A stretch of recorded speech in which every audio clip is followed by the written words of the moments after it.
7th of this month, July 7th రోజు మనకు dial 100 ఒక కంప్లైంట్ వచ్చింది. ఏమని అంటే ఒక హిట్ అండ్ రన్ యాక్సిడెంట్ అయింది. యాక్సిడెంట్ లో ఒక 57-year-old లేడీ చనిపోయింది అని మనకు కంప్లైంట్ వచ్చింది. సో దాన్ని మనం ఇమ్మీడియట్ గా హిట్ అండ్ కేసుగా రిజిస్టర్ చేసి దాని మీద ఫర్దర్ ఇన్వెస్టిగేషన్ చేయడం జరిగింది.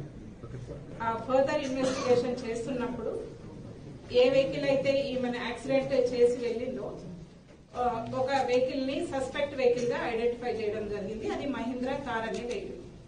ఆ మహీంద్రా థార్ ఎక్కడి నుంచి వచ్చింది ఏంది అని ఫర్దర్ ఇన్వెస్టిగేషన్ చేస్తే ఇది కార్ ని ఇచ్చేసి వాళ్ళే డ్రైవ్ చేసుకునే రెంటల్ ఏజెన్సీ ఉంటది కదా, అక్కడ నుంచి ఈ థార్ వెహికల్ అనేది ఒక ఇద్దరు సస్పెక్ట్స్ వన్ డే కోసము హైర్ కి తీసుకున్నారు అని మనకు వాళ్ళు చెప్పడం జరిగింది.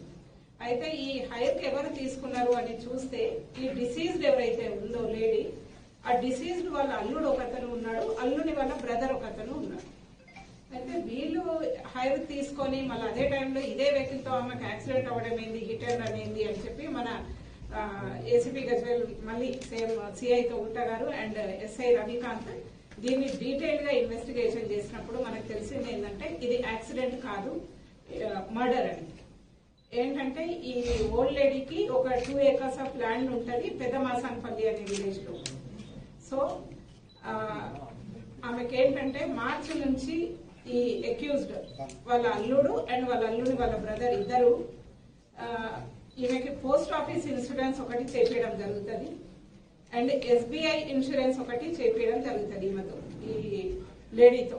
చేసిన తర్వాత ఈ ఇద్దరు కూడా ఈమెని చంపితే న్యాచురల్ డెత్ గా చెప్తే ఇన్సూరెన్స్ క్లెయిమ్ చేసుకోవచ్చు అనే ఒక ఇంటెన్షన్ తోటి అల్లుడు ఏం చేస్తాడంటే ఈ లేడీని పొలం దగ్గర పనుంది, ఎలక్ట్రిసిటీ వాళ్ళు వస్తామన్నారు, ఏదో ట్రాన్స్ఫార్మర్ ఫిక్స్ చేయాలి, దానికి నీ సంతకం అవసరం ఉంది అని చెప్పి ఈ లేడీని తీసుకొని బైక్ మీద పొలం దగ్గర తీసుకెళ్లిన తర్వాత ఆమె రోడ్డు మీద కూర్చోబెట్టి నేను ఇప్పుడే లోపలికి వెళ్లి వాళ్ళు వచ్చిందా లేదా చూస్తానే అతను లోపలికి వెళ్ళారు.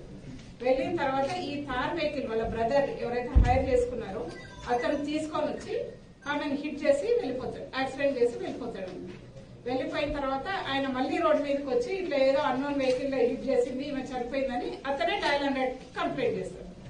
సో దీంట్లో మెయిన్ ఇంటెన్షన్ ఏంటంటే ఈమెని న్యాచురల్ డెత్ గా చెప్తే ఏదైతే ఇన్సూరెన్స్ చేసిందో ఆ ఇన్సూరెన్స్ ఒకటి క్లెయిమ్ చేసుకోవచ్చు, ప్లస్ ఈ రైతు బీమా అని వస్తుంది కాబట్టి ఫార్మర్స్ కి ఈమెకి ల్యాండ్ ఉంది కాబట్టి రైతు బీమా కూడా క్లెయిమ్ చేయొచ్చు అన్న ఇంటెన్షన్ తో ఈ మర్డర్ చేయడం జరిగింది. ఇది very good excellent detection by సిఐతో ఉంటాయండి ఎస్ఐ రవికాంత్. డీటెయిల్స్ అన్ని దీంట్లో అంతే, ఇవన్నీ కూడా తర్వాత వస్తాయి. ఇప్పుడు మాత్రం టోటల్ 55 lakhs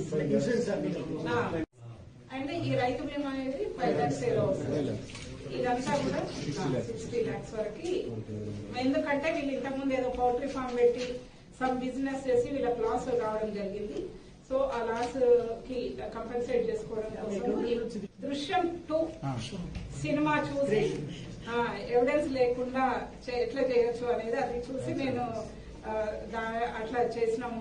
ఈ మండలి ఇది అన్నోన్ వెహికల్, ఆ టైంలో ఏ వెహికల్ పోయినాయని చూస్తారు కదా, చూసినప్పుడు మనకి తారు పోయినట్టుగా మనకి సీసీటీవీస్ లో కనపడ్డది.